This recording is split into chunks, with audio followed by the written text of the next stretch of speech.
В ходе совещания Владимир Путин также затронул вопрос о строительстве металлургического комбината в Якутии. Напомню, в 2008 году компания «Евраз» начала рассматривать возможность строительства завода стоимостью $4 миллиарда, но в 2011 идея была отложена на неопределенное время из-за ухудшения конъюнктуры рынка. В ближайшем будущем будет подготовлено новое технико-экономическое обоснование. Дмитрий Макаров продолжит.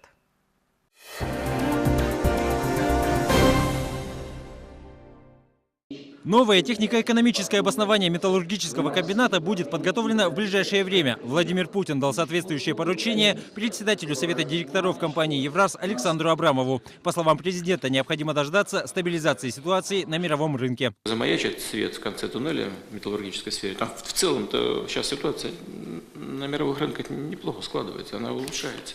Как только в этом регионе все станет стабильно и перспектива более долгосрочная будет появляться.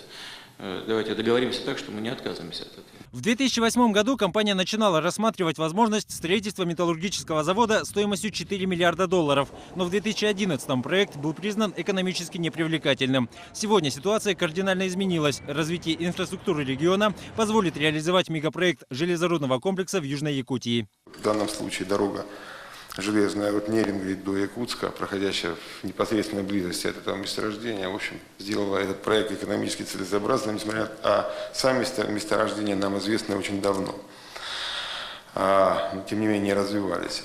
Впервые о строительстве металлургического объединения начали говорить еще 40 лет назад. Исследования главного геолога Южно-Якутской комплексной экспедиции Саимы Каримовой показали, местные земли крайне богаты полезными ископаемыми. Расстояние между угольными и железорудными месторождениями здесь всего составляет 100-120 километров.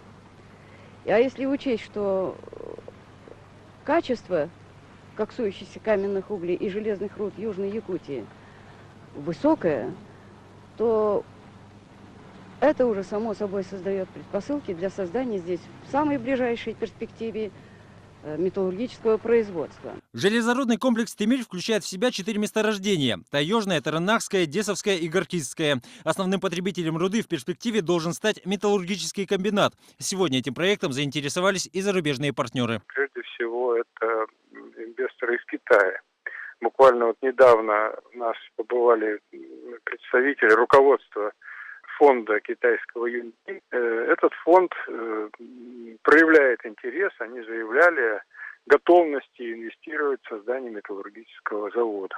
По мнению руководства компании «Евраз», на сегодняшний день ситуация малообнадеживающая. Но в случае, если технико-экономическое обоснование покажет инвестиционную привлекательность проекта, он будет реализован. В ответ глава государства попросил более внимательно отнестись к данному вопросу. Одна из главных целей железорудного мегапроекта – создание на востоке страны нового крупного промышленного района с предприятиями по добыче и глубокой переработке полезных ископаемых. Его успешная реализация позволит вывести Якутию в ряд самых развитых индустриальных регионов России.